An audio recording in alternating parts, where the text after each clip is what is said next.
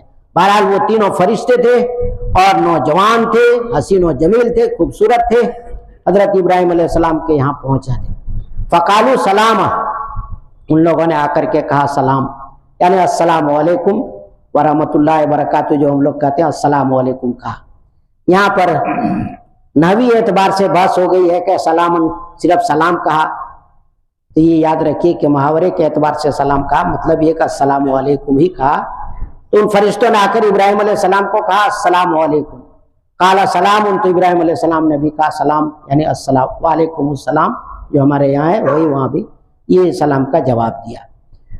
یہاں پر یہ بات یاد رکھ لینی چاہیے کہ جب ایک انسان کی ملاقات ہو دوسرے انسان سے تو ملاقات کے وقت سلام کرنا چاہیے۔ جبرائیل علیہ السلام، میکائیل علیہ السلام، اسرافیل علیہ السلام یہ مہمان کے طور پر حضرت ابراہیم علیہ السلام کے پاس آ رہے ہیں، لیکن کلام سے پہلے، گفتگو سے پہلے ان لوگوں نے سب سے پہلے السلام علیکم کہا۔ فقالوا سلاما، یعنی السلام علیکم انہوں نے کہا۔ ابراہیم علیہ السلام نے جواب دیا وعلیکم السلام، اور اس کے بعد پھر آگے کی تفصیل چلی۔ سلام یہ ہم اور آپ آج کل معمولی چیز سمجھتے ہیں۔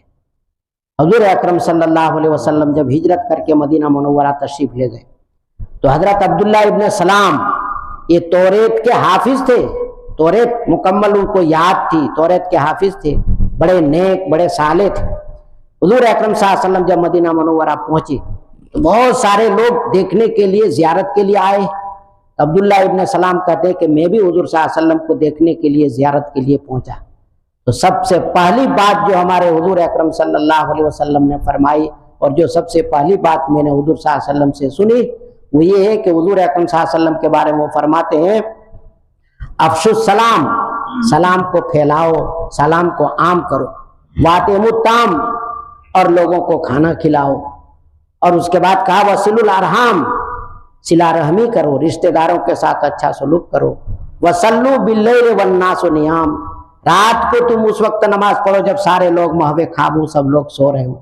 تو یہ حضور اکرم صلی اللہ علیہ وسلم نے سب سے پہلی تعلیم دی مدینہ منورہ، افشوا السلام واتموا الطعام، سلام کو پھیلاؤ اور ضرورت مندوں کو، محتاجوں کو کھانا کھلاؤ۔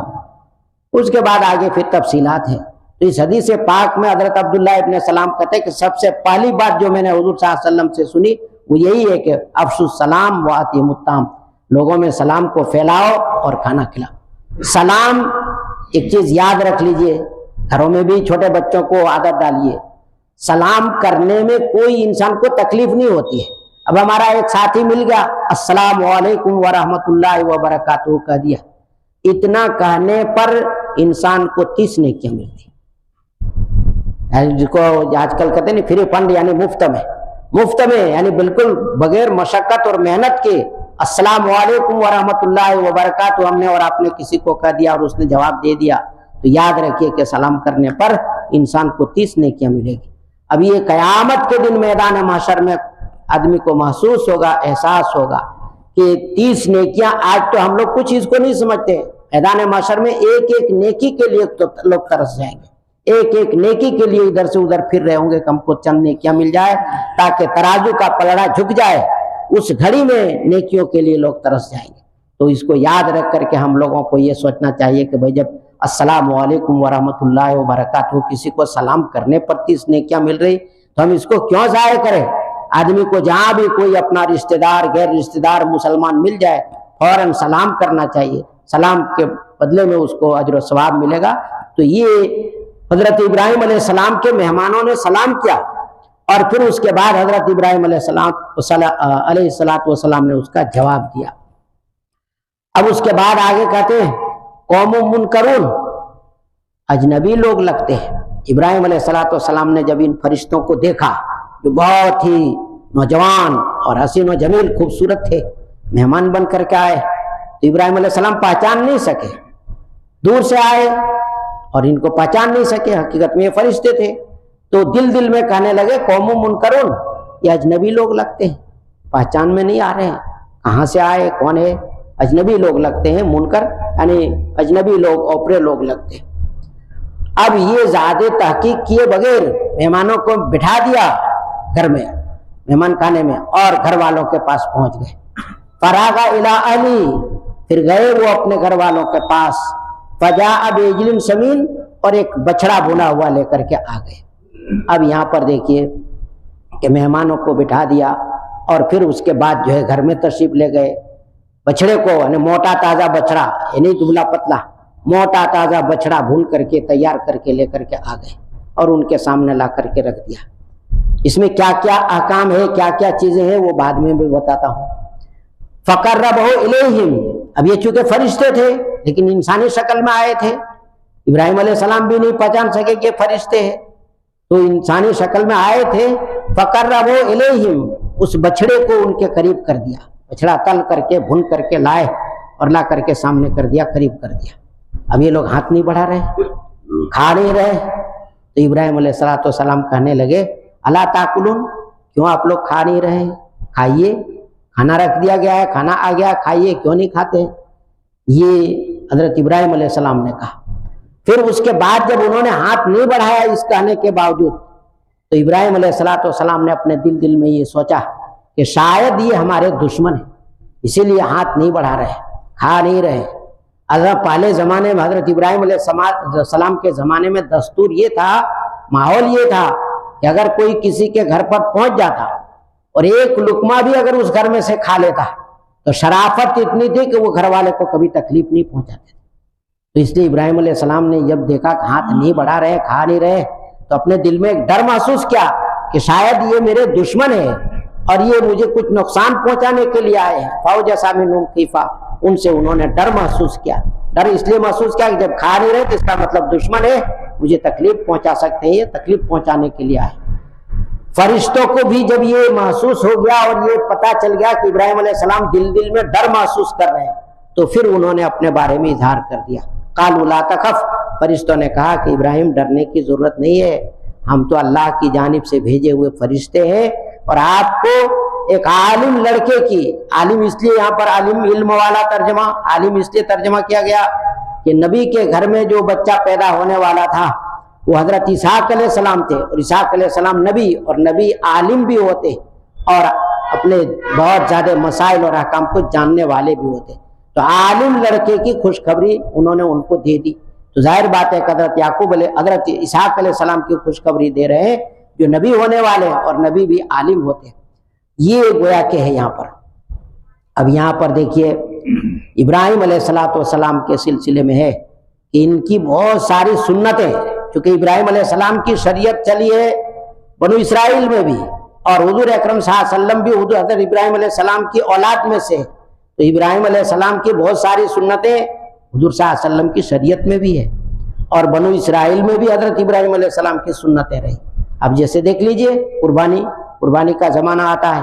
صحابہ اکرام نے پوچھا ما ھذی الاضاحی یا رسول اللہ، یہ قربانی کیا چیز ہے اللہ کے رسول صلی اللہ علیہ وسلم، قربانی کی حقیقت کیا ہے؟ تو حضور اکرم صلی اللہ علیہ وسلم نے اس کی حقیقت پھر بتلائی. تو یہ قربانی ابراہیم علیہ السلام کی سنت ہے. آج جس کو امت محمدیہ کے اوپر جو صاحب نصاب ہے اس کے اوپر فرض قرار دے دیا ہے اور گویا کہ وہ واجب قرار دے دیا ہے، اور یہ ابراہیم علیہ السلام ہی کی سنت ہے. میزبانی اور مہمانی بھی ابراہیم علیہ السلام کی سنت میں سے، انہوں نے ہی میزبانی اور مہمانی کو جاری کیا. کس طریقے پر؟ جب تک حضرت ابراہیم علیہ السلام کے دسترخوان پر کوئی مہمان نہیں آ جاتا تھا، کھانا نہیں کھاتے تھے، تلاش کرتے رہتے تھے کہ کوئی مہمان آ جائے تو ساتھ میں کھانا کھائیں گے بیٹھ کر کے. اندازہ کیجئے کہ ابراہیم علیہ السلام کے اندر ضیافت، میزبانی اور مہمانی کا کیسا جذبہ تھا. ہم اور آپ بھی ابراہیم علیہ السلام کی روحانی اولاد ہیں. ابراہیم علیہ السلام ابو الانبیاء، انبیاء کے باپ ہیں، ہمارے حضور صلی اللہ علیہ وسلم کے بھی باپ ہیں روحانی اعتبار سے. تو ہمارے اور آپ کے بھی ابراہیم علیہ السلام روحانی باپ ہیں. ہمارے اندر بھی مہمانوں کی ضیافت کا جذبہ ہونا چاہیے، مہمانوں کی میزبانی اور مہمانی کرنے کا جذبہ ہونا چاہیے. ہر مسلمان کے اندر یہ جذبہ ہونا چاہیے. ابراہیم علیہ السلام کے سلسلے میں یہاں پر مسئلہ یاد رکھیے، ابراہیم علیہ السلام کے یہاں جب مہمان آئے تو یہ نہیں پوچھا کہ بھائی کھانا کھا کر کے آئے ہو کہ کچھ پکایا جائے کہ بنایا جائے. بعض لوگوں کی عادت ہوتی ہے کچھ کھانا وانا بناؤں، کھانا وانا لاؤ، یہ سب پوچھنے کی ضرورت نہیں ہے. ہمارے اور آپ کے گھر پر اگر کوئی مہمان آ جائے تو بے تکلف اگر ہو، جیسے دوست احباب ہوتے ہیں تو آدمی پوچھ لے تو گناہ نہیں ہے، لیکن آداب میں سے یہ ہے کہ آدمی اپنے گھر میں جو کھانا اچھا سے اچھا ہو اس کھانے کو پیش کر دے۔ ابراہیم علیہ السلام کے بارے میں یہی ہے کہ گھر میں مہمانوں کو ٹھہرا دیا اور گھر میں گئے، اور ابراہیم علیہ السلام کے یہاں گایوں کا، بیلوں کی تجارت ہوتی تھی، اور بعض بیلوں کو پالتے بھی تھے، گائے بیلوں کو پالتے تھے بھی، اور تجارت بھی رہتی تھی۔ تو گئے اور جا کر کے ایک بچڑا تلاش کیا، موٹا تازہ بچڑا، اور بچڑے کو ذبح کیا، علائش وغیرہ سے صاف کیا، اور تل کر کے بھون کر کے لا کر کے سامنے رکھ دیا۔ ہمارے مفسرین نے لکھا ہے کہ آدمی کے گھر میں جب مہمان آ جائے تو جو اچھا سے اچھا کھانا ہو وہ پیش کر دو، اور اس میں دیر نہیں کرنی چاہیے۔ چنانچہ سورہ ہود کے اندر ہے فما لبثا، یعنی ابراہیم علیہ السلام ٹھہرے نہیں، دیر نہیں کی، جلدی سے گھر میں گئے، بچڑے کو ذبح کیا اور علائش وغیرہ سے صاف کر کے تیار کر کے کھانا لا کر پیش کر دیا۔ تو گھر میں جو کچھ موجود ہو اچھا سے اچھا کھانا وہ مہمان کے سامنے پیش کر دینا چاہیے۔ کہ کبھی مہمان بھوکا ہوتا ہے اور ہم اور آپ مہمان کو بٹھا کر کے چلے گئے بازار گوشت لانے کے لیے، یہ لانے کے لیے، وہ لانے کے لیے، اور وہ وہاں پر جو ہے بیٹھا بیٹھا بھوکا پریشان ہے، تو ایسا نہیں ہونا چاہیے۔ گھر میں جو بھی ہے اچھا سے اچھا جو بھی کھانا ہے فوراً پیش کر دینا چاہیے۔ یہ آداب ضیافت میں سے اس کو بتلایا، اور آداب ضیافت میں سے یہ بھی ہے کہ مہمان آئے تو اس کو یہ نہیں پوچھنا چاہیے کہ بھائی تم کھاؤ گے کہ نہیں کھاؤ گے، کیا کھاؤ گے، کیا ہے، یہ سب نہیں پوچھنا چاہیے۔ جو تمہارے گھر میں ہو اچھا سے اچھا کھانا وہ اس کو پیش کر دو۔ ابراہیم علیہ السلام نے ایسا ہی کیا، تو ہمارے اور آپ کے لیے بھی ہے۔ اس کے بعد آدمی کے لیے یہ ہے کہ بھائی کھانا پیش کر دے، اور کھانا پیش کرنے کے بعد تاکتا نہ رہے کہ کتنے لقمے کھا رہا ہے، کتنا کھانا وہ کھا رہا ہے، کتنا یہ کھا رہا ہے، ایسا تاکے نہیں، لیکن کچھ نگرانی رکھے کہ بھئی کچھ کھانا تو پیش کر دیا ہے، لیکن مہمان لوگوں کو کھانا اچھا لگ رہا ہے کہ نہیں، کچھ تناول فرما رہے ہیں کہ نہیں، کچھ کھا رہے ہیں یا نہیں کھا رہے ہیں، یہ تھوڑی توجہ رکھنی چاہیے۔ کھانا رکھ کر کے بے فکر نہیں ہو جانا چاہیے، ایک تو یہ چیز ہے۔ دوسری چیز ہے کہ ہمارے اور آپ کے گھر میں جب مہمان آ جائے تو میزبان کو چاہیے کہ وہ براہ راست مہمان کی خاطر تواضع کرے، مہمان کو کھانا کھلائے۔ اور ایک یہ ہے کہ بھائی بعض لوگ جیسے پیسے والے ہوتے ہیں اور مالدار ہوتے ہیں کہ بھائی جاؤ نوکروں کو کہہ دیتے وہ مہمان کو کھانا کھلا دو، یہ بھی جائز ہے، درست ہے کہ آپ اپنے ملازموں سے، نوکروں سے کہہ دیں کہ جاؤ کھانا کھلا دو، وہاں مہمان ہے، یہ بھی ٹھیک ہے، درست ہے، لیکن بہتر یہی ہے کہ انسان کے گھر میں جب مہمان آ جائے تو خود جو ہے میزبانی کرے، ضیافت کرے اور کھانا کھلائے، یہ بہتر چیز ہے۔ تو یہ ادب اس میں بتلایا گیا۔ تو بہرحال جو کھانا فی الحال تازہ موجود ہو آدمی کو پیش کر دینا چاہیے، اور اچھا سے اچھا کھانا پیش کرنا چاہیے۔